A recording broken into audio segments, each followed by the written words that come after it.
Welcome. Here we are, Coffee and Sports, the morning show right here on Sports Empire Network. Mo, always a pleasure, sir. How are you this morning? Doing well, Chris. Ready to go. Wherever you are, however you're listening to us, whatever you're doing right now, we are so happy that you are making us part of your morning routine. Right. And Mo, right now, I want to welcome in a guy who's been a jet setter this past week or so all over the world. Welcome to the morning show, Jonathan. Jonathan, how are you? How was the trip, my guy? How was it? Man, it's good to be back home, but my goodness, it was such a great trip. My first time ever going to Europe, my first time going to the UK, being in Scotland. I was in Scotland for 3-4 days. I was in London for 3 days. Beautiful. I mean, I'm in Texas right now. It's 100 degrees. It was 65 degrees. It was the high in London, in Scotland. Got to golf on a championship golf course. It was so much fun. Shot at 88 actually as well, so I can't complain. Can't complain about that. But it was an amazing trip. Had a lot of fun. Got to experience the culture. Got to experience my first European soccer game. So I'm an Arsenal FC fan now too. It was my first one. I bought the shirts. I bought the gear. I'm excited. I got my soccer team I'm cheering for in Europe now. But it was great. It was such a blast, such a fun. It was. I mean, my goodness, I need to go back. I need to go back here and make it almost a yearly thing that I go and see see Scotland and London and everything. But the history was cool. The environment, the scenery, it was all amazing. It was such a fun trip. Hey, well, we're just happy you came back to us. Right. I saw all the pictures, JG. I didn't think you were coming back. There were some times I sat back and go, do I want to come back here? Do I want to come back to Texas or in the United States? I had some thoughts about it for a second. I could have made a home out there in Scotland for sure. I could have saw it, but yeah, it was. I mean, like I said, it was just great. It was absolutely great, and it was. I mean, the experiences was just amazing to have the opportunity.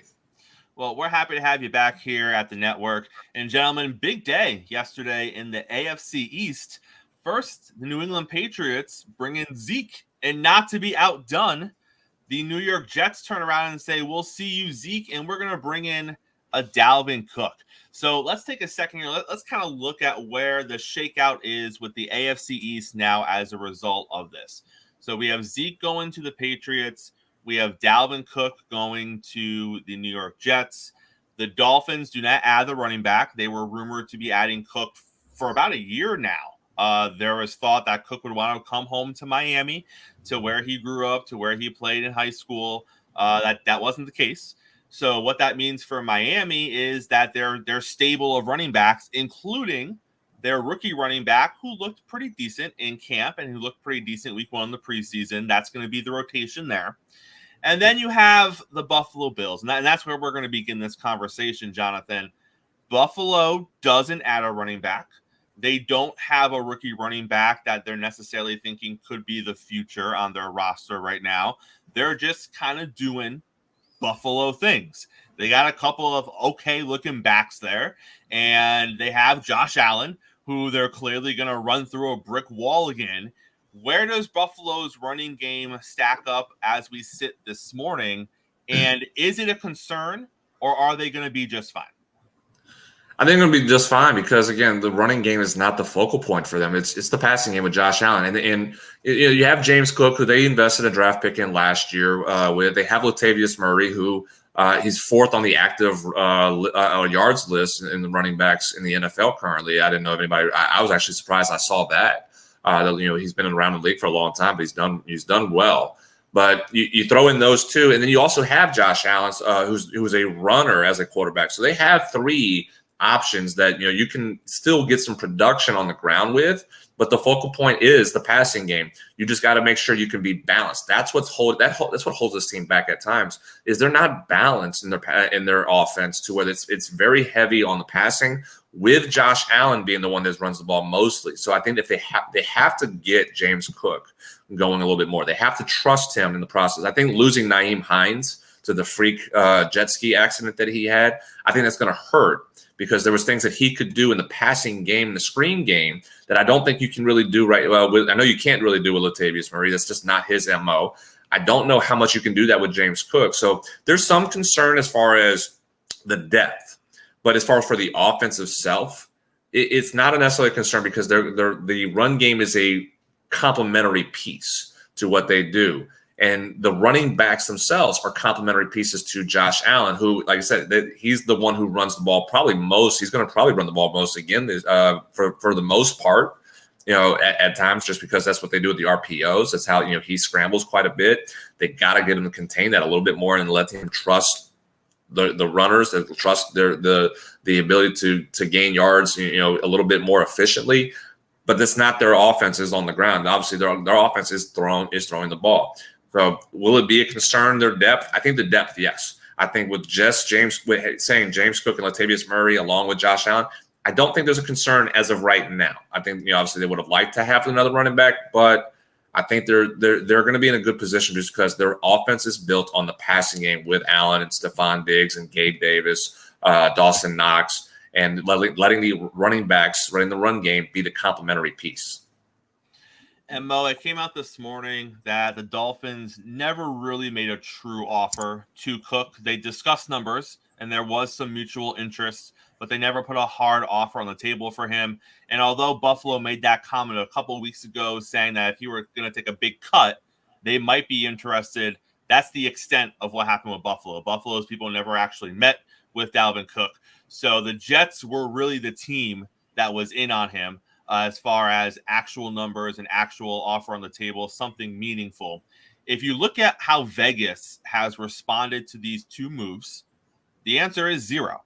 The odds have been updated now that Zeke is a Patriot and Cook is a Jet, and the odds of winning the Super Bowl for both of those teams were just as they were before those two players signed. So, Vegas usually has their finger on the pulse when it comes to these things, Mo. Which of these signings benefits those teams more? Is it better for the Jets to have Cook? Is it more beneficial for the Patriots to have Zeke?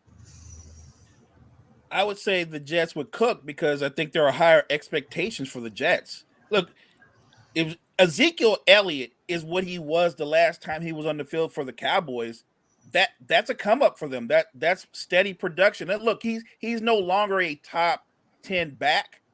But what didn't change was he's still one of the best backs in the red zone. He's still one of the best short yardage backs in NFL. He's also great in pass protection. So he has great value if you use him in a certain role still. And let's not forget, Zeke's not even 30. I think he's 29. So he's not an old man. He's still got plenty of football left in him. It's just in a different role. But with Dalvin Cook, you give Aaron Rodgers another dynamic playmaker who can actually attack the defense down the field in the pass game as well as the run game. So you're not one-dimensional there. The only question I keep having when I go back to the Jets is you can have all those talented skill positions. What are you going to do with that offensive line? Because if that offensive line is what it has been, it doesn't matter who's back behind center or who's out on the right side or who's flanked in the pocket.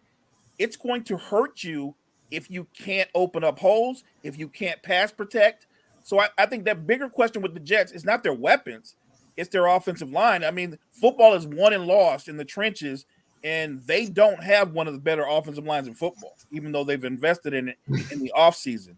I like both moves, but I understand why Vegas was like, doesn't change nothing for me. It doesn't change anything because I think Vegas is like, what about that offensive line? And with the Patriots, they're like, what about the quarterback play? And JG, you talked to Jet fan this morning. They're raising the banner. They are ready for the Super Bowl. All right. It started last night. Last night, Jet fan was already claiming their spot in the AFC Championship and talking how this team compares to the Chiefs and what that game is going to look like.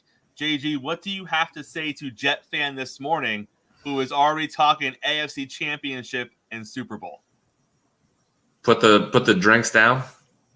Too early. It's too early to really say that right now.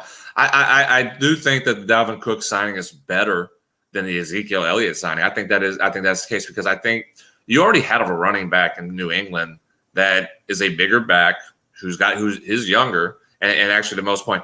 Zeke's 28. He just turned 28 last month. He's not even 29. He's not, he's still got 2 years until he's 30. But you have a running back in New England who fits the mold of what Zeke at this point is, but with more speed in Ramondre Stevenson. So I think there's going to be a little bit of a conflict on how you utilize both them because they're both very similar, but Stevenson is younger and faster right now than what Zeke is. How do you utilize them? How do you balance out the carries? Dalvin Cook is coming in right now with Breece Hall who's on the PUP list right now, allows them to ease Hall back in. You don't have to rush him. And then when you bring Hall back, you can utilize Cook in that third down back where you short yardage a little bit more, where you can pound the ball, where you don't need to really put Hall in that situation yet.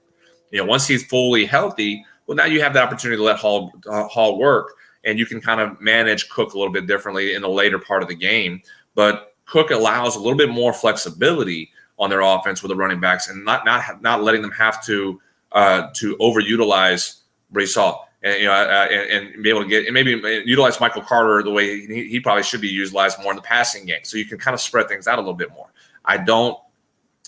For New England, I don't really see what Zeke is going to be able to do that you don't already have on Ramondre Stevenson. And I think there's going to be some conflict on how they utilize them. It's not going to be, it won't be as fluid. So I think the Jets, as far as the two running backs, the Jets are in the better position right now than what the Patriots are. Are they Super Bowl again? Are they going to be Super Bowl contenders? The AFC is so loaded. Let's put the brakes, Jets fans. Hit the brakes a little bit right now. I know you're used to that with the New York traffic that y'all have out there. Hit the brakes a little bit, slow things down. Let's see things right now because again, the AFC is absolutely loaded in all facets of offense. Are they going to be a better team this year? Yes, they're going to be a better team this year. Are we putting them on the top of with the Chiefs in the Super Bowl or the Chiefs and Bengals of the Super Bowl list? I'm not yet. I got to see this. I got to see by week 4 what this team looks like, week 4, week 5, and then we'll say, yeah, they're a contender or they are who we thought they were, if I wanted to quote the late Dennis Green. I would just add this, Chris. If Dalvin Cook is doing Dalvin Cook things, there's no certainty that Breece Hall gets that job back. That it's not like he's a better running back than Dalvin Cook. He might be as good, but he's not better. What you've seen from Breece Hall was one season, and then he got injured. Dalvin Cook has a long body of work. So I don't think it's Breece Hall's job right now. If Dalvin Cook is playing at a high level and doing what he's done over the course of his career, Breece Hall he's got a job trying to get back his job. Yeah, but Cook also has injury history too, though. There's some injuries that he said. So not the kind of injury that Breece Hall had.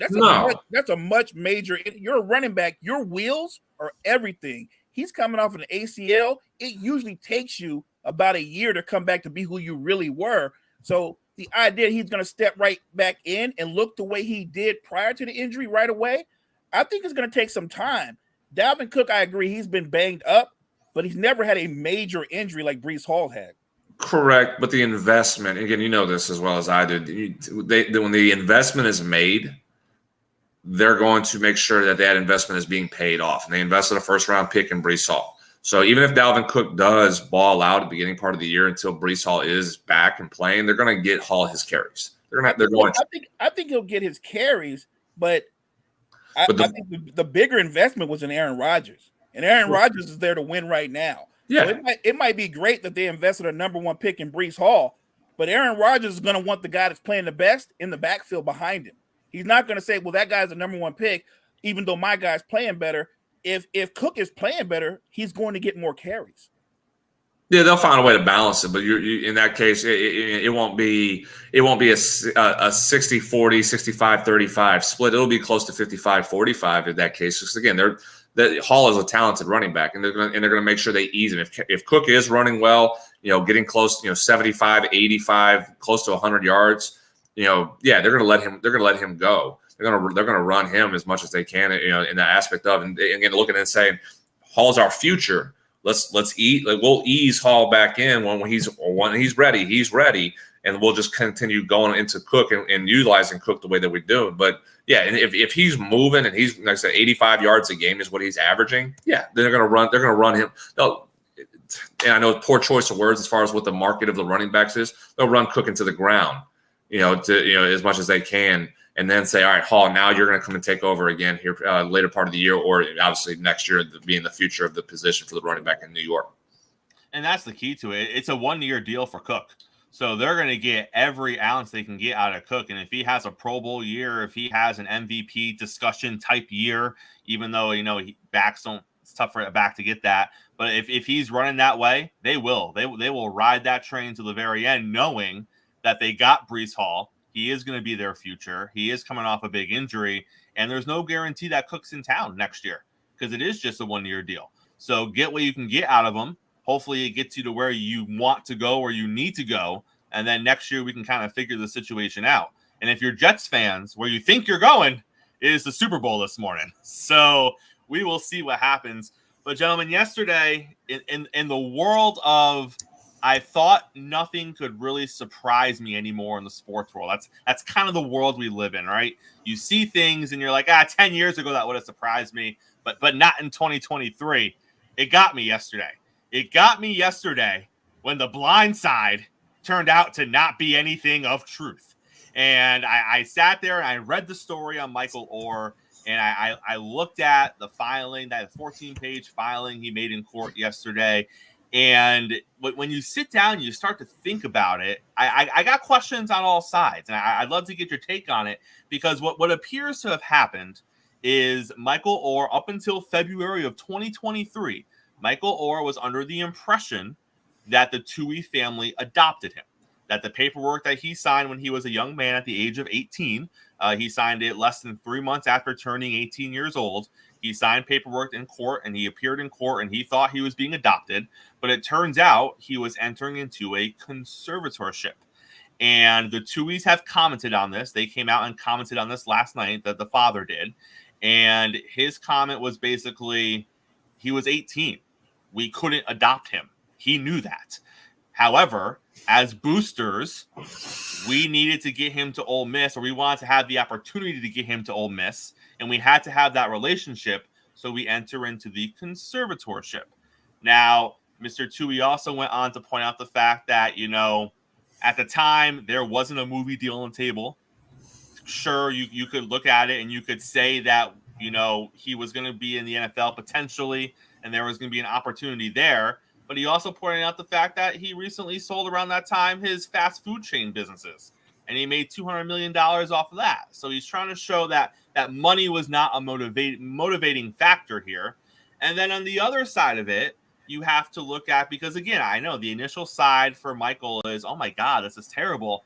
But on the other side of it, Michael's saying things like, I wasn't paid for the Blindside. The family was. I saw that the family was taking in all this money from the movie and all this, that, and the other thing. And then he mentions that during the start of his football career, he thought some things were weird, but he had football going on, so he didn't look into it. And now you have people who are like, well, wait a minute. If you thought something was suspicious or fishy, you wait until the end of your, and it's not just the end of your football career, it's a few years after the end of your football career to really dive into this. And now, so there's a lot of different layers with this. And Mo, I'm going to start with you. Obviously, there's a lot we don't know. And obviously, there's a lot more that's going to come out in the process. But with the opening statements from both sides today, kind of staking their claim, where does it fall with you? Where does it sit on the Mo meter this morning as to your initial feeling on it? So even though they didn't officially adopt him, they're family, right? And when it comes to money and family, it's kind of messy. It can get messy. And I feel like, just from what you alluded to, what you pointed out, that there's nobody on either side that has what you would call clean hands. I don't know if either side has clean hands. Obviously, they took care of him. They loved him. They set him up for success. They put him in contact with people who could elevate him, improve him. As I remember the story, at least by the movie, the way the movie went, he was basically homeless at one point in his life before he actually encountered the Tuies, and they established that relationship. I understand him feeling betrayed. If his version is true, that I thought I was signing papers to become a member of the family, but what I was signing into was a conservatorship.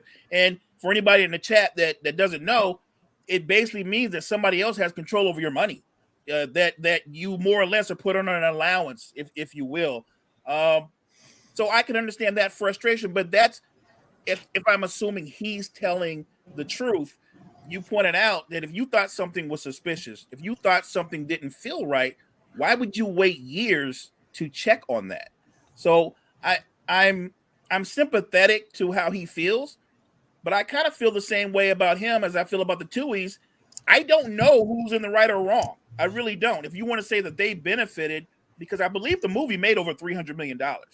And if he didn't receive any money for it, that's bizarre in his face because he's the focal point of the movie.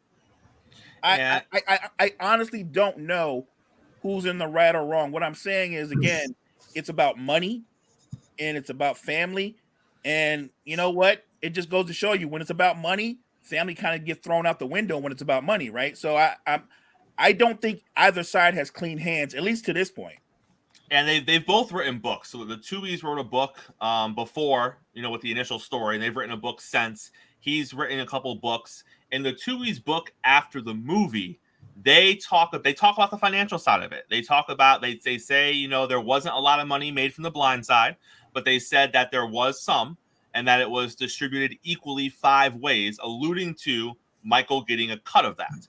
And that came out a year or two after The Blindside came out. So 2010, 2011, that book comes out. So that's 12 years ago. So, you're looking at it like, okay, if that was a lie, let's assume that was a lie. Now 12 years later, Michael is, bringing up he didn't get a cut and that wasn't true. But to Michael's side of things, he has said since the movie has come out, parts of the movie are completely inaccurate.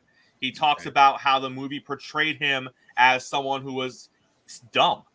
And he's been very adamant that he didn't have nearly the academic struggles that the movie portrayed him as having. He also has come out and said that he was involved in football a lot sooner in his life prior than what the movie makes it seem like.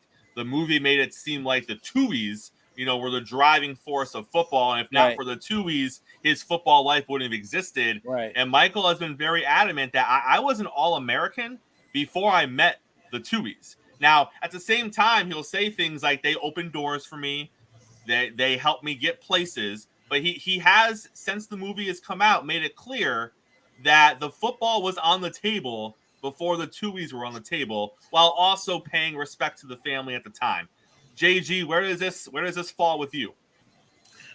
I feel like the movie title was a subliminal message. His Blindside. I mean, it was blindsided. Right. I mean, here's the thing about it. You're an 18-year-old. We've been 18. We think we know, but we are really dumb. We're probably at 18. We're at the peak of how stupid we are as people. So you put a piece of paper in front of an 18-year-old. Again, I'm not going to sit here and say I'm siding with Michael or I'm siding with the family, but I'm looking at it in the perspective of all sides here. You put a piece of paper and you have this kid you brought in who, you're showing unconditional love to. You put a piece of paper and say, "Hey, yeah, we're gonna bring you into our family. We're gonna do this. We're gonna have you sign this piece of paper." Could they have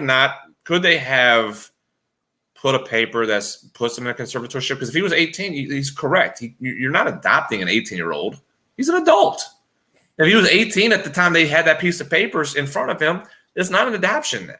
So could that have been a conservatorship? Or they probably, again, if you're writing books if you're writing books and you have eventual plans of doing a movie, there was a motive in mind of what you're doing, bringing in this kid who, in all purposes of the story itself, does not look like you, is not in the same neighborhood as you, doesn't live the same life as you. You had an alternative motive beyond what you were trying to achieve by showing a kid unconditional love to be part of a family that was necessary in his life he needed.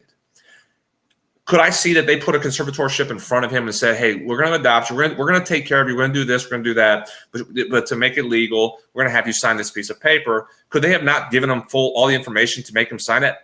Yes, of course. It doesn't surprise me We see this in society. Society lies all the time. People do stupid stuff like this to take advantage of people all the time. Because again, at the end of the day, they knew this is a kid who, and we've said this is Hollywood, number one. Like we see this. The Blindside, as was just pointed out, there was inaccuracies in the movie. Hell, let's go to the Remember the Titans. There was talks about how inaccuracies there was in the Remember the Titans about certain aspects of what took place in that movie. It's Hollywood. So did Hollywood stretch the truth of this to make it more of a box office seller? Absolutely. Could this have been one where they adopted this kid and instead of being a conservatorship or contract that says, hey, we're going to help you. We're going to help you do what you need to do to get to, college and play college football. We'll help you. But hey, we're your family now. We're going to get taken care of while you get taken care of. Absolutely. I could see that. They could have taken advantage of this 18-year-old kid who doesn't know what a conservatorship is, who doesn't really understand what a contract is. And in essence of it is we talk about conservatorships, contracts, that have been really prominent over the last couple of years because of Britney Spears and how public that was. So what if he was not allowed to speak out about this because the conservatorship really didn't allow him to do it? We saw that a lot with the publicity and the public side of Britney Spears. She couldn't speak out on a lot of things that was going on in her life until she just absolutely had enough, took him to court. Now he's taking him to court. He's speaking out. So he probably was just handcuffed because it was a conservatorship contract that he couldn't do a thing about. It wouldn't surprise me. It absolutely wouldn't surprise me that this is that's what took place. Because again, when you're selling books, you put together a movie plan that was proven to be inaccurate in certain areas. You had an alternative motive. And I think that's that's terrible in society, but it doesn't surprise me. And I think, I'm not siding one way or another. I'm just looking at it in the whole broad spectrum of this, that I'm not shocked if this is true. And it makes me sad. It makes me cry inside that this is what our society is, because you can't just do things to want to do things to be good people. If they would just look at it and say, there's a kid, we're going to do what we can to take care of, and if we'll be by his side and we'll go from there. No, we had to get it. We had to take care of ourselves too. We had to take care of our school. I mean, hey, we wanted Ole Miss. We wanted him to go to Ole Miss. We wanted to make sure he went to our school. We're boosters. We're going to take care of our university by bringing this stud of a left tackle there, and he's going to be a first-round pick, and he's going to do all these great things in the NFL and make millions of dollars, because then we're going to get taken care of too. Now, JG, let me ask you this, because in his filing, he said that he did not find out until February of this year that it wasn't an adoption, which means that from that point when he was 18 up until earlier this year, he thought he was an adopted member of the family and didn't realize that what he signed was a conservatorship. What does that look like when he's going through NFL contract negotiations? If he's under a conservatorship, what is that role as far as what he can do with those contracts and what he can't do? Would he have known during that process, logically, if he was under a conservatorship? That's where I question, where were the attorneys? Where was your agent?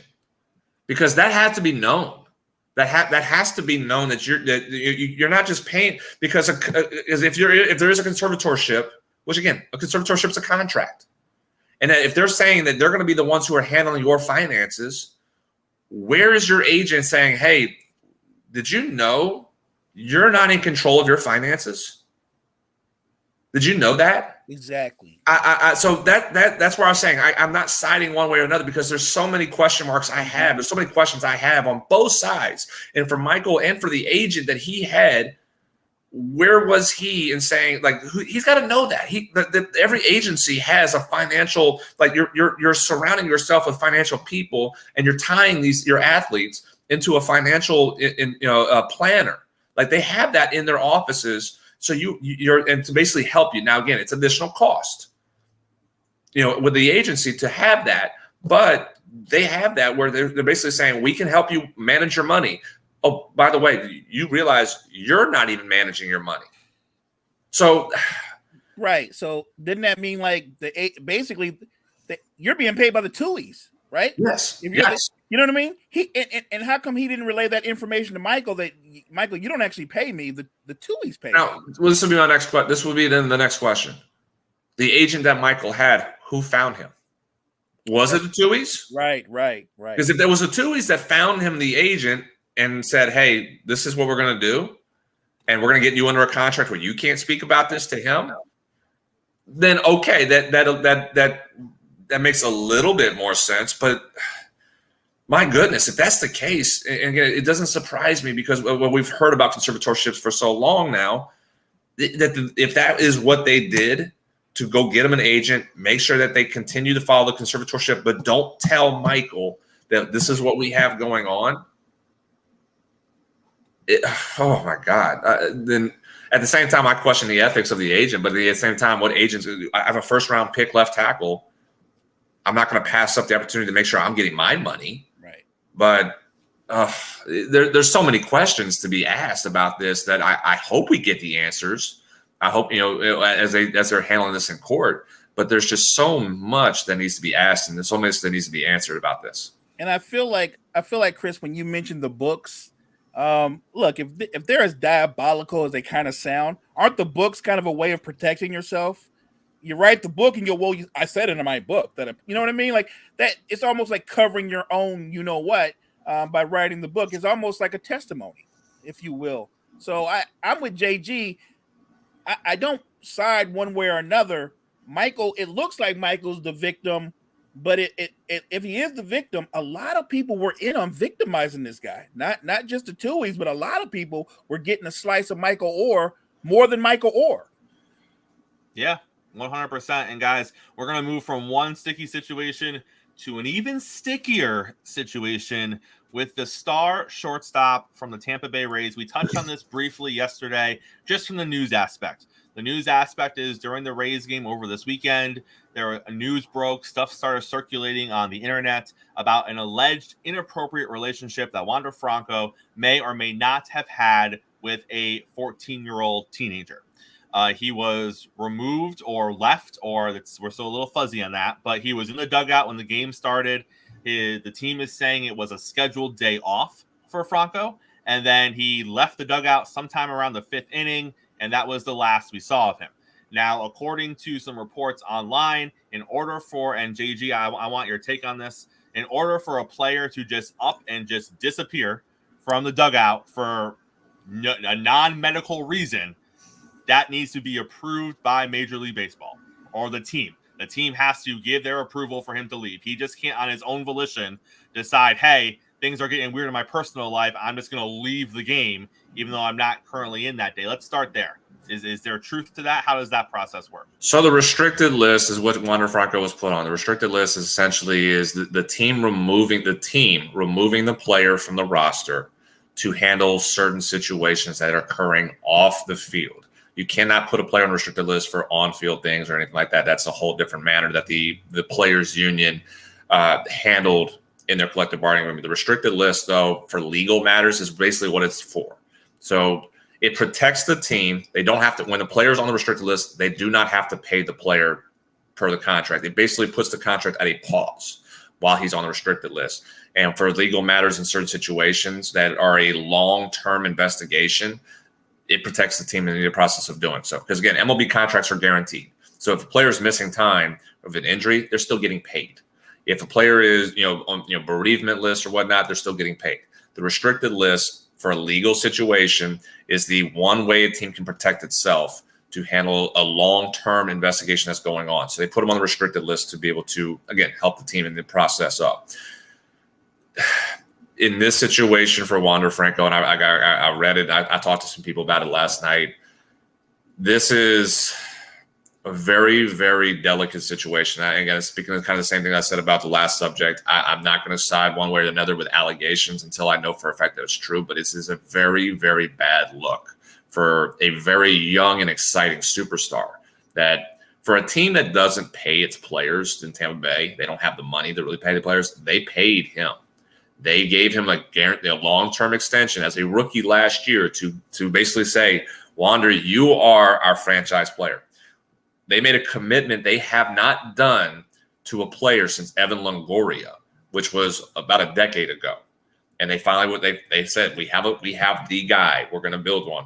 And here we are in a situation with them that you could probably say they made the wrong choice. And I hate to say that right now. We don't know.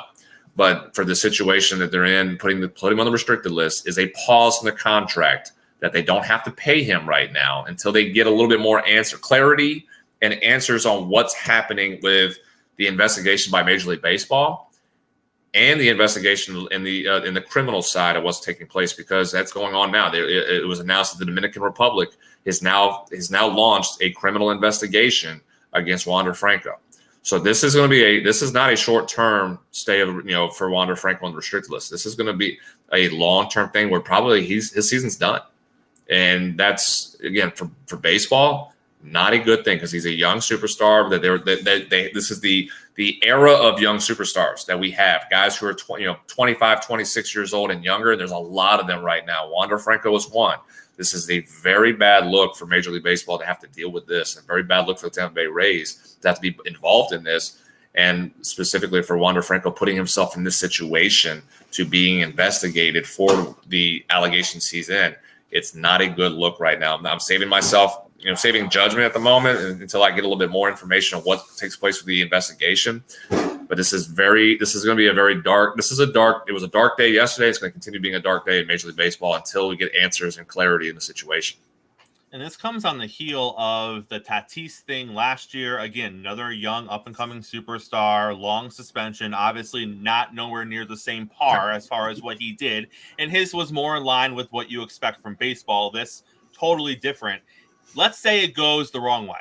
Let's say that he's found he did something. It's proven he did something. At that point, do the Rays have any recourse as far as getting money back? Because if it comes out negative for him and he's accused of something, or he's found guilty of something, or there's a criminal aspect to it, you would have to assume the Rays are going to cut ties. But like you already said, the contract is guaranteed. So in your opinion or in your experience, is there language built into that contract for these type of situations? Or is it a situation where he's going to be cutting out of baseball, but he's going to get the extent of his contract? And that's a great question. And yes, there is language for a player in this situation. I'll go to Trevor Bauer. Trevor Bauer was almost in a way a similar situation. And I mean by similar that he was investigated for sexual violence, sexual harassment, and he was vindicated in his situation. But the Dodgers did get out of a portion of the contract that they signed him to. And so there is ways that the team is protected in the matters by the language of the contract they put in. There is a player conduct policy that every league has. This is a violation of the player conduct policy that can hurt the player for not getting his money.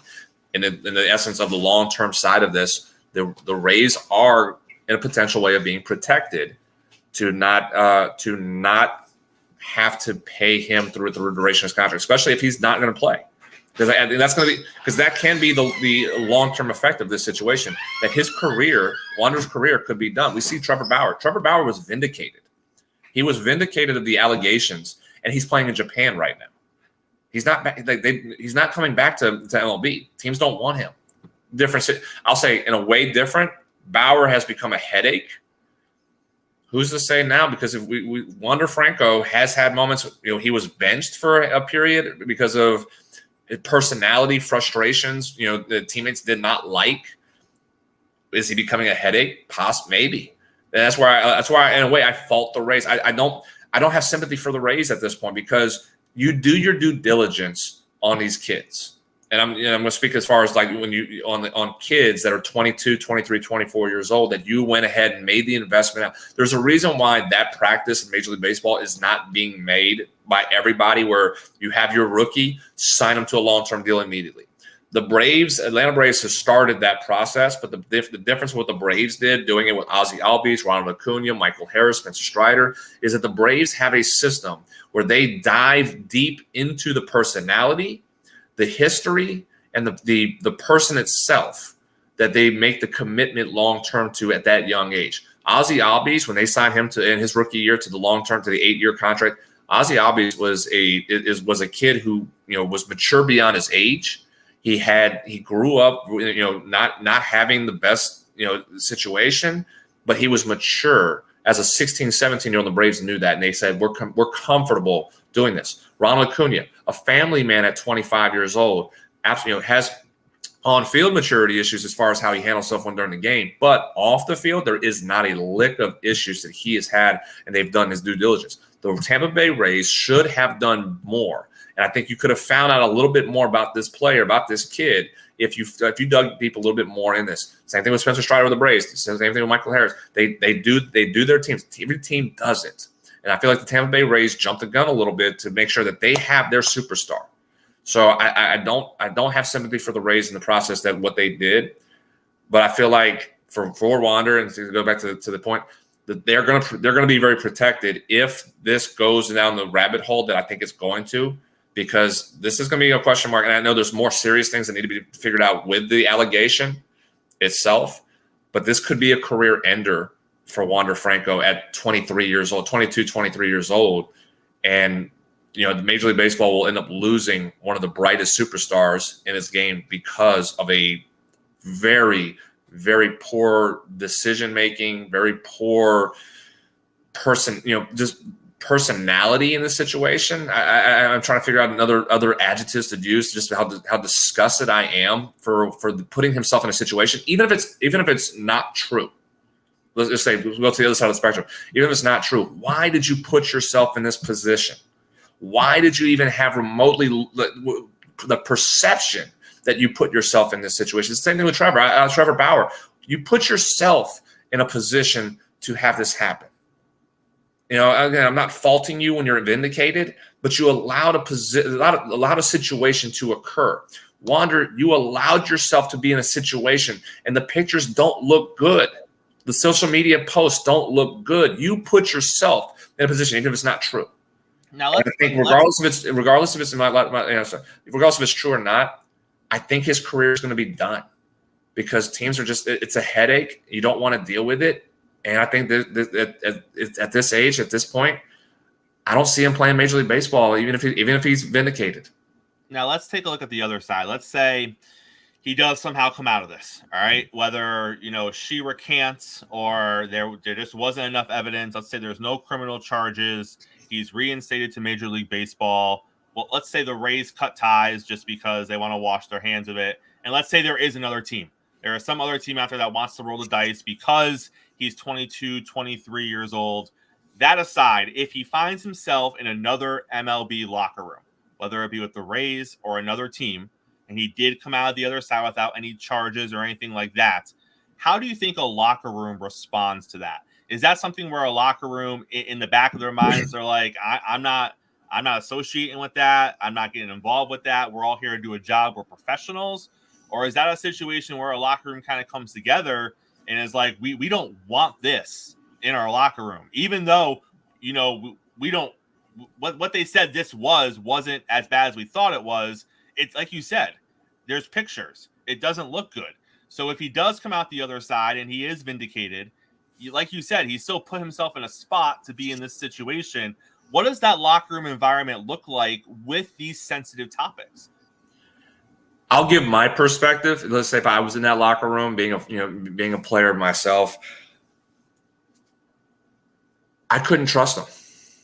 I couldn't, because again, it's to me personally. All right, I'm just speaking for myself. Perception matters.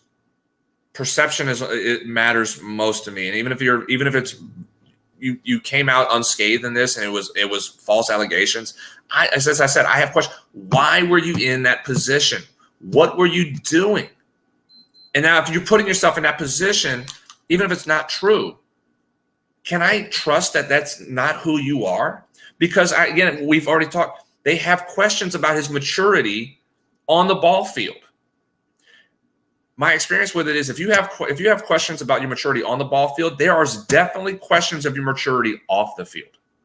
And as a teammate, which my livelihood rests into the other 8 guys that are on the ball field that are playing with, competing with me and playing playing the game with me, if I can't trust you on the field and off the field, I'm not trusting you with my livelihood. And I think, and players spoke out this year about the maturity on the field, saying he's not helping us. This is your franchise player. We don't like what he's doing. the clubhouse is going to be very outspoken. It'll take years.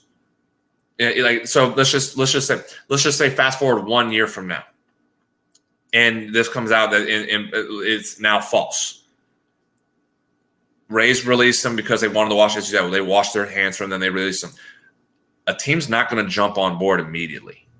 They're going to take a lot of time to make sure that they do what they need to do to believe and trust that he can be mature on the field, but more importantly now off the field. It'll take time.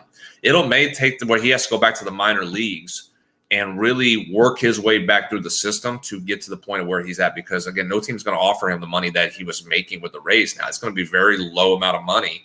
That if they will there be a team that takes a chance? Yes, eventually, because he's 22 years old, whereas Trevor Bauer's in his 30s right now. It's a different scenario with the age side, but it's going to take time. But as a member of the clubhouse, as a player, I'm very skeptical. I would be very skeptical to saying, I don't know if I could trust you, because you make poor decisions on the field, and damn sure you made a poor decision off the field, regardless if it was true or not. Regardless if you came out unscathed and you didn't get charges and you're not in prison in the Dominican Republic, you put yourself in that position.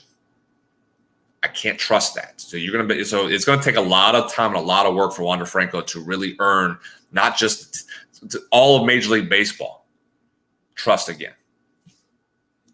Well, JG, I know I speak for Mo when I say it's great to have you back. We missed you here on the morning show. All things MLB go through JG. 100%. JG, thank you so much for joining us this morning, and we'll see you tomorrow here on the morning show.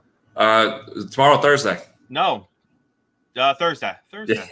I know. My clock is thrown off. I don't know if it's Monday, Tuesday, Thursday, Friday yet. So hey, you guys so I'm all over it right now. But yeah, Thursday I'll be willing with you guys, man. I'm looking forward. Like I said, I'm glad I'm back. I missed you guys. I miss you guys. I miss doing this with y'all. My vacation was great to be able to get away, but I'm refreshed and I'm energized, as y'all could probably see a little bit. And I'm glad to be back with you guys in the mornings. Always a pleasure, sir. Definitely, guys. All right, Coach, before we get Brett on here, let's talk a little NBA. So Brian Windhorst, the man who basically got his career for following around LeBron James. I wish, right? Coach, yeah. I wish I could have that luck. I wish I could just latch onto somebody and they could make me a made man, because, whoo, what a ride for him. But Brian Windhorst came out yesterday, and maybe to some surprise, maybe not to some surprise, he basically said there's no trade talk in the league right now. Zero. There's no movement for Harden. There's no movement for Damian Lillard. No one else is being talked about. It is calm waters right now in the NBA trade market. And then he also brought up the fact that there's this fun little clause in players' contracts right now due to the new collective bargaining agreement that talks about this. And this is very interesting for Mr. Harden, who has said he's not coming to camp. He's not playing for Philadelphia as long as Morey is there. And let's be honest, Morey's not going anywhere this year. So we talked on the show yesterday, who's going to blink first in this situation? According to the contract that James Harden is currently a part of, when the season begins, since he is in the final year of his deal, if he chooses to sit out more than 30 days, he has a 30-day window to play with. If he chooses to sit out and miss games for more than 30 days once the season begins, the 76ers can essentially void his deal, at which point he doesn't get his money. But more importantly, they can also prevent him from going to another team next year. So if he sits out this entire year thinking it's the last year of my deal, I'm just not going to play for you, and then I'm going to go join the Clippers next year, no, sir. Not the way your contract is set up. If he were to do that, the 76ers can stop him from going to the Clippers the following year, which essentially would turn his holdout into a 2-year holdout. Right. And now he's 2 years older, hasn't played in the league in 2 whole years. And Mo, are you signing him 2 years from now? No. No, I don't think that's going to work well for any team that signs him 2 years from now. He's still a talent player, but he's a declining talented player. And I did not know that clause was in the new collective bargaining agreement. That's amazing. The idea, because I think a lot of players used to go that route.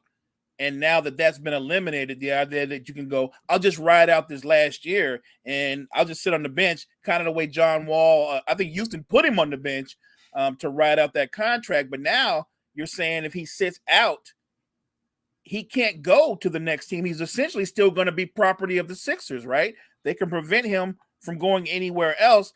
At this stage of his career, he can't afford that. He can't afford, I don't think he can afford to miss a season at all at this point in his career. So I don't know what his next move is, but it sounds like he doesn't have any moves to make other than show up to camp. Yeah, I mean, he has a 30-day window. So if he wanted to, for 29 days, he can hold out when the season begins and he can choose not to come or whatnot. But on day 30, he needs to be ready to play. And he needs to be on the floor if they are telling him to be on the floor. I guess, and again, you know, at this point, I put nothing past James Harden. I guess he can show up to games and just be awful. I mean, I don't think that's going to go well for him, because now you're talking about respect amongst your teammates. Right. Now you got a bunch of other guys out there. If you just start jacking air balls, or you just start making turnovers, or you start acting a fool on the court during an actual game, and now you're negatively impacting your team. Now I think you got bigger issues. Now your issue isn't just with Morey. Now your issue is with those guys, those teammates that, you know, you're supposed to have respect for and whatnot. So I can't foresee him going that route. So it comes down to, it looks like, unless they decide to trade him, he can sit home for 30 days, but then he needs to play. He needs to show up, be a professional. You don't have to be best friends with everybody, but you're all committed to the same goal, to win a championship. You and Daryl Morey, if your relationship is fractured, then it's more professional. He's the GM, you're the player. Keep it that simple. And you opted in to this last deal. You didn't have to opt in. Whatever you say about Daryl Morey one way or another, you opted in of your own free will. You could have easily done what a lot of Sixers fans wanted you to do, is to opt out and bounce. You decided to stay because you thought you would get a max deal, a restructured max deal. Daryl Morey may have alluded to you in a handshake, in a conversation over coffee, maybe, but it's not on paper. It's not a contract. It's not valid. It's your word against his. And right now, he's sitting pretty good. He's looking really good. You're going to have to show up. After everything that you just told me, Chris, he's going to have to show up and play. He's going to have to eat crow. Or like you said, I guess he can show up for games, look horrible, and then have his teammates come at him because they've all been in camp, working out, getting in shape, learning the new offense, because Nick Nurse does implement a new offense. They're going to be angry because this guy's disrespecting us and disrespecting the game. He's going to lose if he goes down this path. So to me, barring Daryl Morey changing his mind at the last minute and brokering some type of deal, James Harden is going to suit up. And I think he's going to report to camp as well. And let me tell you, the TV ratings at the start of the season, whatever point he starts playing with Philly this season, they're going to be high, because people are going to want to see what is he going to do, because he's such an unknown with him. We've seen the antics he's pulled in the past, and it looks like he's in a corner. It looks like he is in a lose situation. But then in the back of your mind, you're like, but will he find a way? Will he do something just crazy enough to turn it around for him? But we don't know. One of the many questions heading into the NBA season. Is he going to put on another fat suit? I have no clue. No clue. All right, at this time, we're going to welcome Brett to the show. Mo, Brett is probably one of the happiest people alive right now, because he got to see Jordan Love play, and he didn't look like a train wreck. Jordan Love looked like a competent NFL quarterback. I was concerned. I was concerned for Brett going into the weekend. I was concerned if Jordan Love didn't show up and didn't play well. But it's all good. It's all good because Jordan Love was all right. As a Niner fan, things worked out a lot better for him with his young quarterback than they did with our young quarterback. That is true, and we're going to get to that in a minute. Brett, how are you, sir? Oh, I'm doing great. And yeah, with Trey Lance, it's kind of sad when Sean Clifford looks better than him. Ooh, okay, Wow. gentlemen. All right. Let's talk about Cowboy Nation first. All the talk about Martin. He re-signs with them. There is relief in Cowboy Nation this morning. They got the line intact. Everyone is feeling good about life. Now they're talking about the rookie again because that was the hype coming out of the weekend, but there was still some concern about Martin and the O-line, but now that's wrapped up, and the Super Bowl train is passing through Dallas once again. Everybody is ready to go with the Super Bowl talk for Dallas Cowboy fans. But Brett, I feel like we're ignoring the fact that their quarterback is still Dak Prescott. And he is still going to do Dak Prescott things. So does Martin, obviously he makes the line better. You would rather have him than not have him. But at the same time, isn't the bigger concern, or not even the bigger concern, doesn't the season really solely rest on the arm of Dak Prescott? I think one of the bigger issues, too, than Dak Prescott is he can have a great year, but I don't trust the play calling of Mike McCarthy, speaking from experience. Dak Prescott's a talented quarterback. I think he's going to have a fine year. He's going to throw his picks. But I think a bigger issue is the uncreativeness of Mike McCarthy. You saw it in Green Bay. Towards the end of his tenure, half of his offense was just, hey, run a route, Aaron Rodgers, go make magic.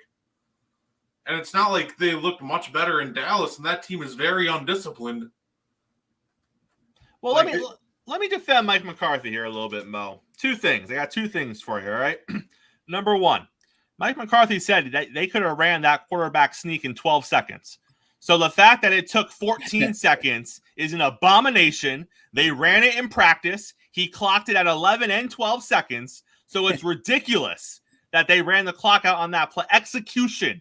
His job is to call the play. It's their job to execute the play. And that was a 12-second play. All right?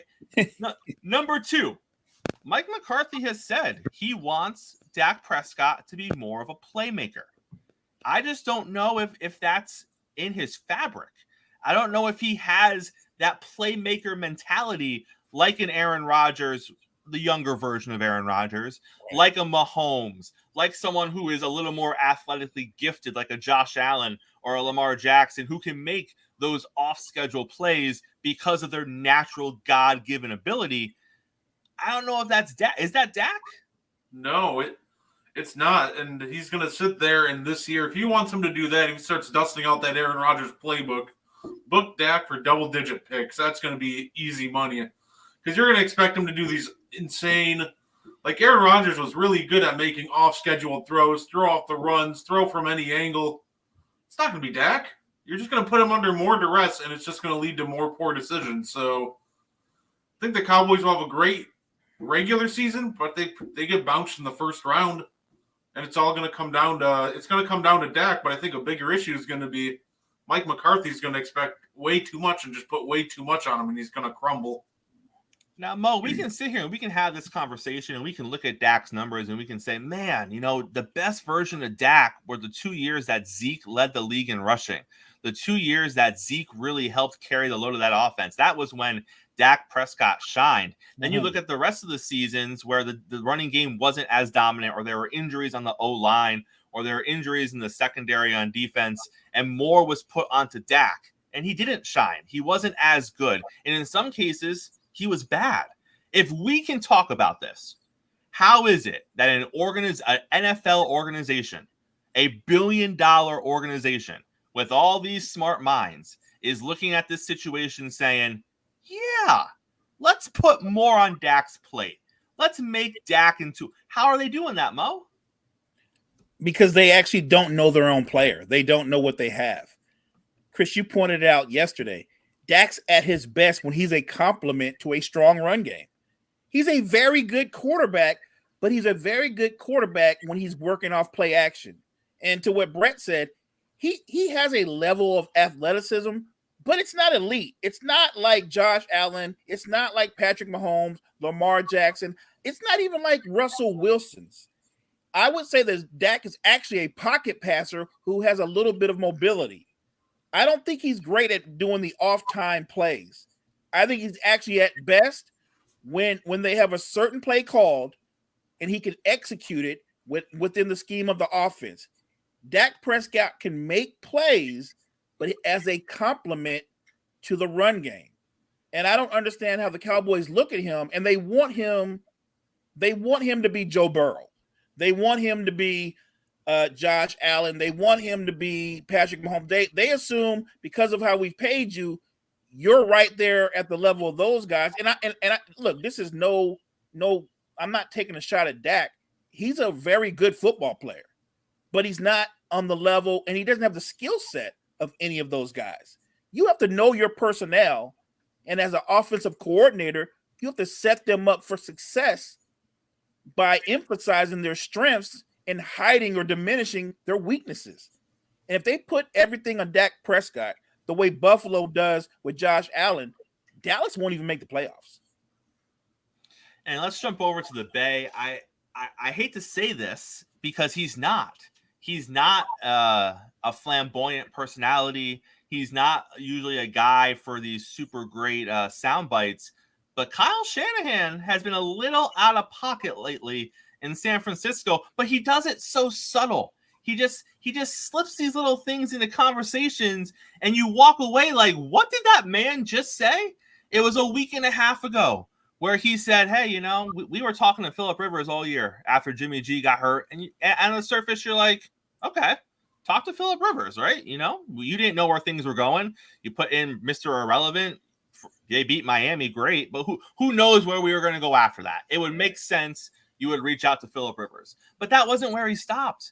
He then went on to say, had they won the NFC Championship game, they would have brought in Phillip Rivers, tuned him up for 2 weeks, and he would have been the starting quarterback for them in the Super Bowl against Patrick Mahomes. And now you're like, well, hot dog, Mr. Shanahan.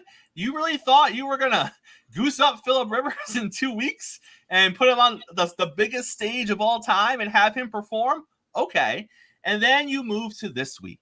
And this week he's talking about QB1 Brock Purdy. But because QB1 is coming back from an injury, we're talking about the other QB fiasco, which is Steve Young in the making, part 2, which, by the way, he also said that. And Trey Lance, who he isn't talking too much about because there isn't much positive to say about what he's done with Lance. But he comes out and basically says Purdy has been QB1 since the end of last season. And although Lance and Darnold are competing, Purdy's had QB1 locked down for a while. And you look at that and you're like, well, hot dog, Kyle Shanahan, because you had a rookie quarterback, a 7th round, the last pick of the draft, who came in. He was good. Let's be honest. He was good. But as the season went along, you saw some deficiencies because he was a 7th round talent that every team passed over time and time again. So it's not like, you know, everyone was like, this kid's lighting the world on fire. We just don't want him for some reason. No one really knew what was there. So he did his thing. He got you to where he got you. And you're just good with that. So then you have to ask yourself the question, and Mo, I'm going to start with you. Is there a point where you play with fire so much, if you're Kyle Shanahan, you eventually get burned? Because he's just throwing QB whisperer, QB maestro. I don't care what QB I have. But what does he have? He has the last pick of the draft, who did really well last season, but now the entire league has tape on him. And he's coming back from a pretty gruesome elbow injury. Yeah. So we don't know what that looks like. He has Trey Lance, who I think most people can agree on was a reach in the first place, that they gave up a whole bevy of treasures for, that appears to be on his way out of town. And then he has the next Steve Young, who we've seen with the New York Jets and we've seen with the Carolina Panthers. We know what he is, and that's nothing to sneeze at. So he's got 3 guys that I don't know, Mo, but yet he's sitting here talking like he's got a treasure chest of talent and he can win with any of them. So the rule is, if you've got a bunch of quarterbacks, you don't have a quarterback, right? You don't have an actual QB1. You don't have a quarterback. He's a brilliant play caller, and maybe he is somewhat of a quarterback whisperer. but Sam Darnold is who he is. I don't think he's changed. He just played better than Trey Lance. That wasn't a high bar to get over. So what he's done is he's secured his spot as the number 2 quarterback. And look, if Purdy's not healthy or if he takes another backslide, because remember, he was the last pick in the draft for a reason. And I'm not knocking Purdy. I'm a Niner fan. Love what the kid did. But like you said, over time, teams started to realize, well, he doesn't push the ball down the field. He really just throws the intermediate routes because he can't really attack you vertically. So they started switching up coverages, and games got a little bit harder for him, and he was tested more. Well, now you're bringing him back off a gruesome injury to his throwing arm, no less. And with a team with the expectations, right, Chris, to be at least in the NFC title game, probably. At least. But like you said, how many times can you coach up guys who are good enough to be professional players, but I don't know if any of them or anybody would look at them and call any of those guys franchise quarterbacks. You would say best case scenario, Darnold and Purdy are both game managers. And there's nothing wrong with that. You can win with game managers. I would just say that in this NFL, the way the game is played now, it's a lot harder to win a Super Bowl with a game manager. It really is. I think his luck will run out. It may run out this season because they have lost a lot of players in the offseason. The Niners offensive line, once top 5 in the NFL, they've lost 2 major pieces. They've lost a right tackle and they've lost a guard, and they didn't replace them with Pro Bowlers. So that impacts your offense right there. The uncertainty of where Purdy's going to be going forward is going to impact your offense. And I don't believe Kyle Shanahan when he said Purdy's been QB1 all along. No, he wasn't. What Kyle Shanahan was hoping for, that Trey Lance was going to wow everybody and they were going to go, oh my God. And then he would have said, this has been Trey's job all along. Like he doesn't know who his number 1 is. But now that he knows that it's not Trey Lance, by default, it's Purdy's job all along. So I'm not sure Kyle Shanahan believes his own words.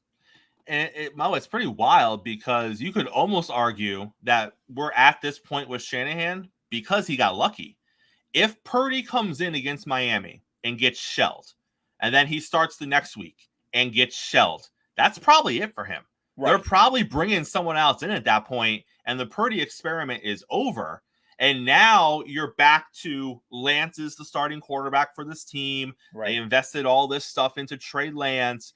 So it's almost lucky and fortunate for Shanahan that Purdy did what he did, because now most people aren't talking about the disaster of Trey Lance or the missed opportunity or the overreach or anything like that. They're talking about, hey, what can we get for him? If he can show out a little bit, can we get like a third? Can we get a piece? That's a like great point. That's how we're talking about Trey Lance right now. No one's saying this was a mistake by the organization because you got Purdy. And now Purdy appears to be the future, which is great and very fortunate that he did what he did, because if he didn't, this is a whole different conversation about the 49ers. And it's centered around the failure or potential failure of Trey Lance. Now, Brett, that all being said, if Purdy is healthy for the majority of the season, are they still the team to beat in that division?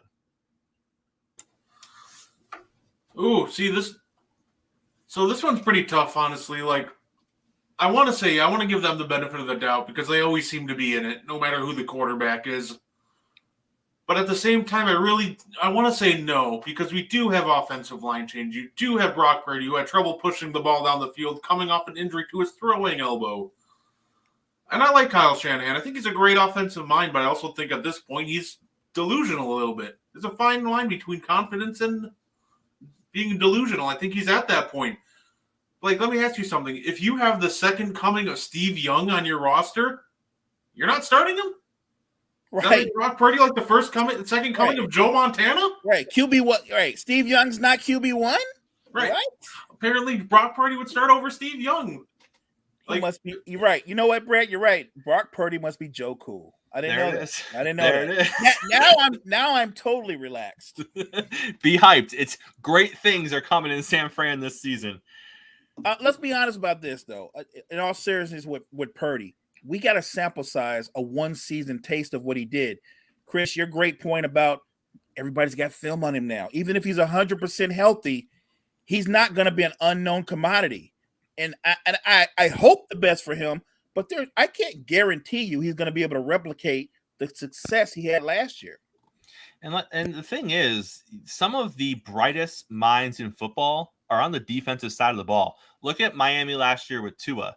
When Tua was cooking early in the season, where was he cooking? He was cooking in the middle of the field.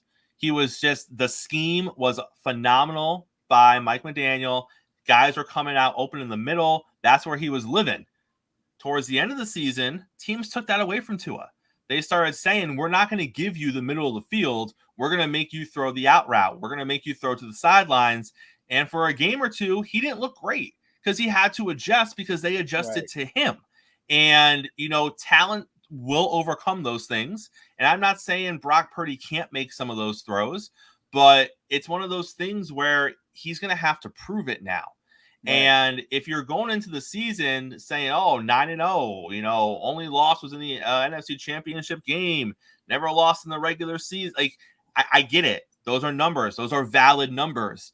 But it's also a new season. Things are different. It's not going to – I don't think you're coming in here as a juggernaut. I think you're coming in as a good team with maybe an above-average quarterback. Maybe. We don't know. But I don't think that you can look at Brock Purdy, honestly, and I've seen lists. I've seen him top 3 in the NFC quarter. No, that's so disrespectful. Yeah. He is not top 3 in the NFC right now, and he's not. Honestly, if I'm being honest and not a homer, I don't have him over Geno Smith. I don't. I'm just being real.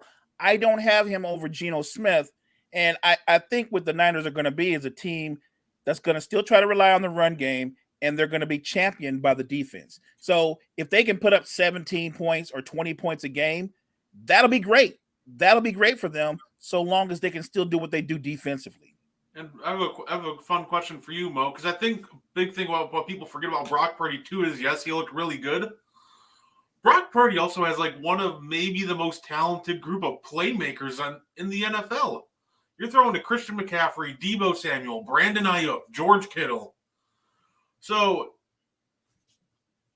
do you think that Brock Purdy is looking better than he is because he has this insane group of playmakers? Because I think that really boosts him. For a guy that's only throwing short to intermediate routes, I think that's really what's making people think he's better than he really is. It's just the guys he's throwing the ball to. Brett, I think that's where Shanahan comes in. His play calling and his way to set up matchups to get Kittles isolated on a linebacker, or throw a screen pass to Deebo, who takes it downfield for 60 yards, or hit Brandon Ayuk on a slant, which is a basic route. Like, if you can't throw a slant, you shouldn't even be in NFL. So he's not asking Brock Purdy to push the ball down the field, but I think that as defenses adjust to Brock Purdy, they're going to challenge him. They're going to sit on them intermediate routes and going to say, like Chris said about Tua, you're going to have to throw a deep out. Are you going to have to throw a deep cutting route, something to prove that you can hurt us over the top? Because if you can't, we're just going to be extra physical with your guys on the line and wait till the pressure gets to you.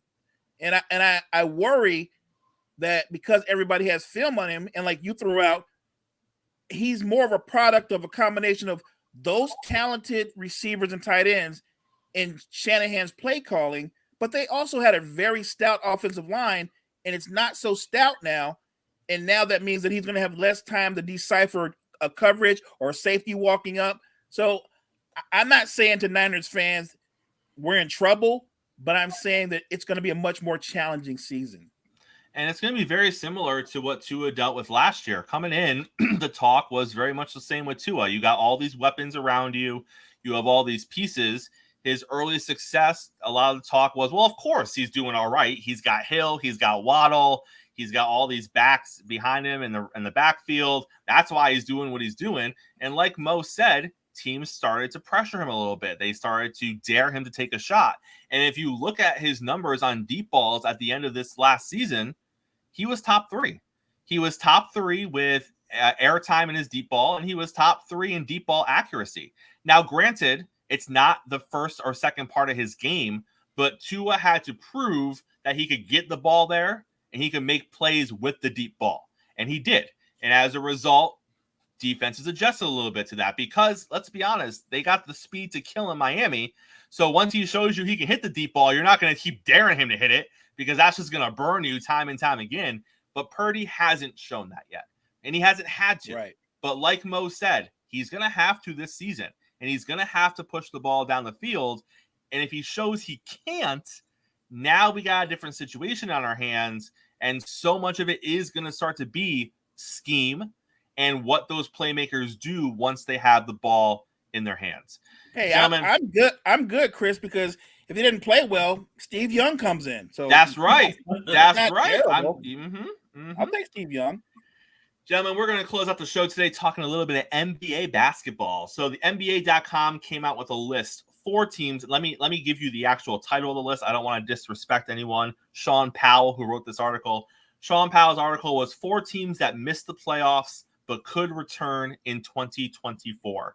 And these are the 4 teams that he put on this list. Number 1 being the Dallas Mavericks. Number 2 being the New Orleans Pelicans. Number 3 being the Indiana Pacers. And number 4 being the Oklahoma City Thunder. I think it's fair to say the Thunder is a trendy pick already this season. I think that's a team that a lot of people already have on their lists as a team that not only could make the playoffs, but probably should make the playoffs. So for the sake of this discussion, let's take out the Thunder and let's just focus on the Pacers, the Pelicans, and the Mavericks. Brett, of those 3 teams, if one were to make the playoffs, which one could you see it happening for?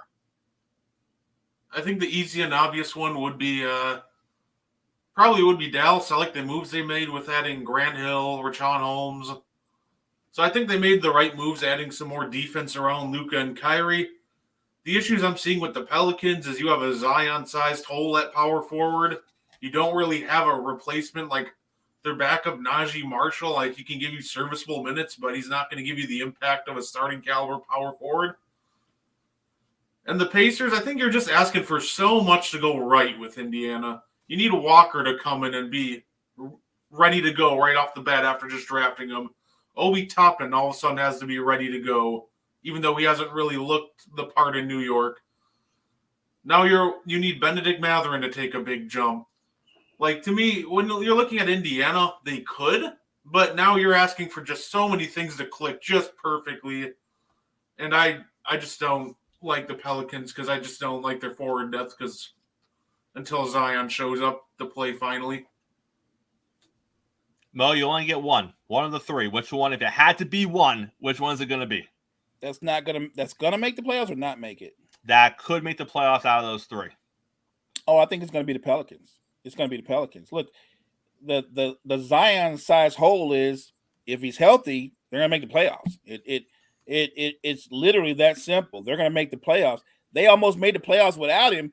They had some injuries at the end of the year to some of those guys. But if you've got a healthy Trey Murphy who's elevating every year in the NBA, and I think he's going to take another leap.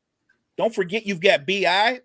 B.I. missed like 25 games last year. You get a healthy Brandon Ingram, Trey Murphy, Herb Jones. Don't forget about Grand Theft Alvarado, the ball hawk. Then you got T.J. McConnell. You got C.J. in there.